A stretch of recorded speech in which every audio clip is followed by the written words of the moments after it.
sejahtera saudara-saudaraku terkasih pencinta firman Tuhan. Berjumpa kembali dengan Bible Learning with Father Joseph edisi studio baru. Masih in progress. Hari ini baru saja dipasang ambalan-ambalannya tadi. Tinggal diisi, terus nanti ya lampu-lampunya pelan-pelan. Mudah-mudahan Bible Learning punya studio yang lebih oke. Salam damai sejahtera saudara-saudaraku yang terkasih, pencinta firman Tuhan. Berjumpa kembali dengan Bible Learning with Father Joseph. Bagaimana kabar Anda hari ini? Saya sangat berharap semoga dimanapun Anda berada, kuasa kasih Tuhan, penyertaan Tuhan, kelancaran rezeki, segala kemudahan-kemudahan dalam usaha-usaha kita senantiasa menyertai hidup Anda. Percayalah saudaraku, semuanya akan dipulihkan karena satu nama, yaitu Yesus Tuhan kita.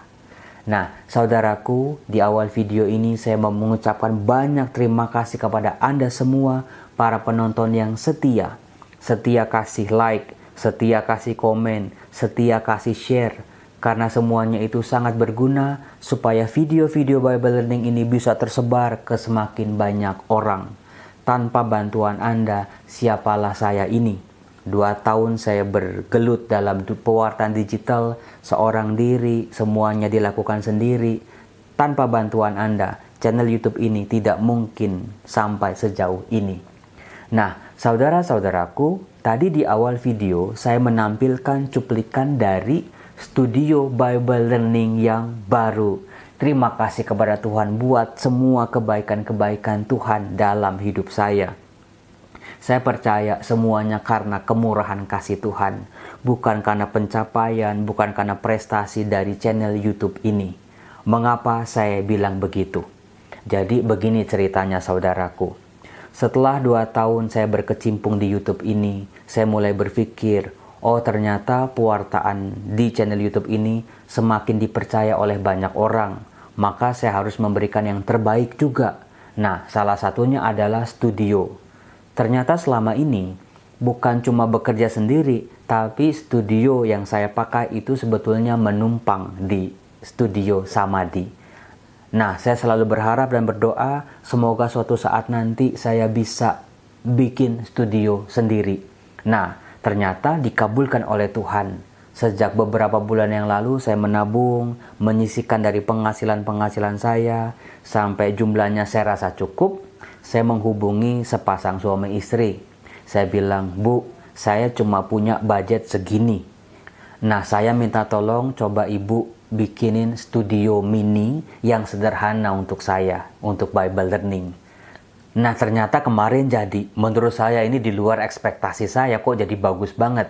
Kalau menurut Anda para penonton bagaimana? Bagus nggak? Keren nggak? Warnanya cocok nggak? Sekalian kasih saya ide bagaimana mengisi kolom-kolom kosong itu. Silakan beri saya ide, mau diisi bunga-bunga, mau diisi buku, mau diisi foto-foto atau benda-benda suci. Silakan tulis di kolom komen. Nah, kembali ke ibu itu tadi. Setelah terpasang, saya ingat saya harus bayar dong ya dengan uang saya itu. Lalu saya tanya kepada ibu itu, Bu, nomor rekening ibu berapa? Supaya saya bisa bayar. Tapi ternyata jawaban ibu ini mengagetkan saya. Ibu ini bilang begini, Romo, saya sudah sepakat dengan suami saya, supaya uang yang diperuntukkan buat saya, silakan Romo gunakan untuk membantu banyak orang. Wah, ternyata pasangan suami istri ini punya hati yang mulia. Kebetulan mereka juga adalah penonton-penonton subscriber channel Bible Learning ini.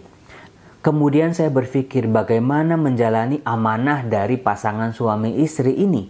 Bagaimana saya bisa membantu orang-orang dengan uang yang menurut saya ini jumlahnya juga nggak main-main, jumlahnya besar. Lalu saya berpikir apakah saya bagi-bagi di jalanan, apakah bentuknya nasi kotak, apakah sayembara, atau kuis, tiket perjalanan, atau apa. Sampai pada akhirnya saya menemukan sebuah bacaan dalam Perjanjian Lama, sebuah kisah yang memberikan saya inspirasi. Oh, ternyata ini yang mau saya lakukan. Nah, Anda coba tebak kira-kira kisah mana dalam Perjanjian Lama yang bisa memberikan ide untuk Romo Yosef ini. Saya kasih clue kepada Anda. Clue-nya adalah ada minyak yang sedikit, lalu dituangkan ke sebuah tempat atau sebuah bejana yang besar. Nah saudaraku, normalnya kalau minyaknya cuma sekecil ini, bendanya sebesar ini, paling ketika dimasukin pluk pluk pluk pluk habis. Tapi dalam kisah ini terjadi sesuatu yang ajaib. Minyak yang sedikit dituangkan ke bejana-bejana yang besar, ternyata minyaknya tidak pernah habis. Nah dari minyak-minyak ini, tokoh dalam kisah itu menjual minyak-minyak ini untuk kehidupan dia. Nah, kira-kira apakah Anda sudah bisa nebak kisah mana yang saya maksud? Coba Anda simak, saya bacakan kisahnya dari kitab 2 Raja-Raja bab 4 ayat 1 sampai 7. Begini kisahnya, saya bacakan untuk Anda. Salah seorang dari istri-istri para nabi mengadukan halnya kepada Elisa sambil berseru, "Hambamu suamiku sudah mati, dan engkau ini tahu bahwa hambamu itu takut akan Tuhan. Tetapi sekarang penagih hutang sudah datang untuk mengambil kedua orang anakku menjadi budaknya." Jawab Elisa kepadanya, "Apakah yang dapat kuperbuat bagimu? Beritahukanlah kepadaku apa-apa yang kau punya di rumah." Berkatalah perempuan itu, "Hambamu ini tidak punya sesuatu apapun di rumah, kecuali sebuah buli-buli berisi minyak." Lalu berkatalah Elisa, "Pergilah, mintalah bejana-bejana dari luar, daripada segala tetanggamu, bejana-bejana kosong, tetapi jangan terlalu sedikit. Kemudian masuklah, tutuplah pintu sesudah engkau dan anak-anakmu masuk. Lalu tuanglah minyak itu ke dalam segala bejana. Mana yang penuh, angkatlah. Pergilah perempuan itu daripadanya. Ditutupnyalah pintu sesudah ia dan anak-anaknya masuk, dan anak-anaknya mendekatkan bejana-bejana kepadanya, sedang ia terus menuang. Ketika bejana-bejana itu sudah penuh, berkatalah perempuan itu kepada anaknya, "Dekatkanlah kepadaku sebuah bejana lagi." Tetapi jawabnya kepada ibunya, "Tidak ada lagi bejana." Lalu berhentilah minyak itu mengalir. Kemudian pergilah perempuan itu memberitahukannya kepada abdi Allah, dan orang ini berkata, "Pergilah, jualah minyak itu, bayarlah hutangmu, dan hiduplah dari lebihnya, engkau serta anak-anakmu." Nah saudaraku, kisah ini sungguh luar biasa. Ternyata ada sebuah mukjizat melalui perantara Nabi Elia, bisa menggandakan minyak seorang janda yang sudah sangat sedikit itu, ternyata bisa berlipat ganda, lalu kemudian dijual untuk kehidupan si janda itu.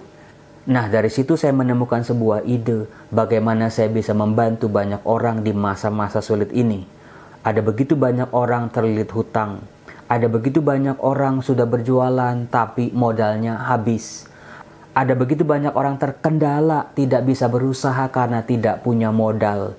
Nah, dengan uang tadi, saya berencana untuk membantu para pedagang-pedagang kecil, para penonton video Bible Learning. Jadi begini caranya, silakan Anda masuk ke Instagram saya, @rmjosusanto, masuk di bagian DM atau direct message. Silakan Anda foto usaha-usaha Anda. Misalnya Anda jualan mie, Anda jualan bakso, Anda jualan nasi, Anda jualan gorengan, Anda jualan online, tapi kekurangan modal. Silakan difoto tempat jualan Anda, lalu kirim fotonya ke DM saya. Nanti saya pilih 15 orang yang siap saya beri tambahan modal untuk usaha-usaha mereka. Semoga Bible Learning ini bisa menjadi minyak-minyak yang bisa dilipat gandakan oleh Tuhan untuk kehidupan banyak orang. Maka dari itu saudara-saudaraku, kalau Anda sedang kesulitan modal, silakan gunakan kesempatan ini dengan sebaik-baiknya. Silakan saya tunggu sampai 20 November tahun 2021.